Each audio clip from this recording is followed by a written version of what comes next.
चीन ने ऐसा कांड किया कि भारत को अचानक से बहुत कुछ बदलना पड़ा। जैसा कि चीन हमारा सबसे बड़ा पड़ोसी ही नहीं बल्कि सबसे बड़ा दुश्मन भी है। ऐसे में चीन के हर कदम पे, चीन के हर चालबाजियों पे भारत की हमेशा नजर होती है।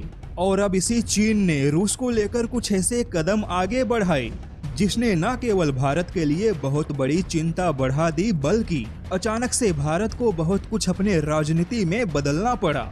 जैसा कि पिछले कुछ सालों से रूस और भारत के बीच में रक्षा सहयोग धीरे धीरे कम हो रहा था। भारत कई सारे रूसी हथियारों के परियोजनाओं से दूर हो गया, लेकिन अब अचानक से भारत ने केवल चीन के वजह से रूस के हथियारों को लेकर अपनी रणनीति को बदल दिया।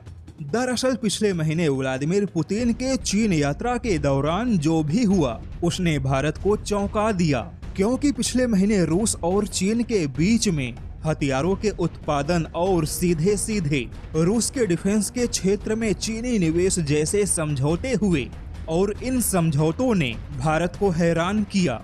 यानी कि रूस के ऊपर चीन का प्रभाव बहुत ही ज्यादा बढ़ता जा रहा है और अब रूस पर बढ़ते चीन के इसी प्रभाव ने भारत को भी रूस के साथ अपने रक्षा रणनीति को बदलने पर मजबूर किया, जिसका नतीजा है कि भारत फिर से रूस के 5वीं पीढ़ी के फाइटर जेट पर विचार कर रहा है।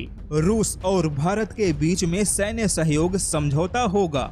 वहीं रूस और भारत अब इलेक्ट्रॉनिक वॉरफेयर जैसी युद्ध क्षमताओं को विकसित करने पर फोकस करेंगे।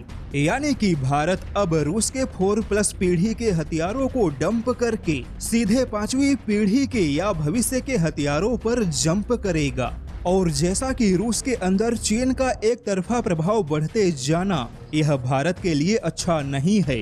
यही वजह है कि अब भारत फिर से रूस के साथ भविष्य के हथियारों पर विचार कर रहा है।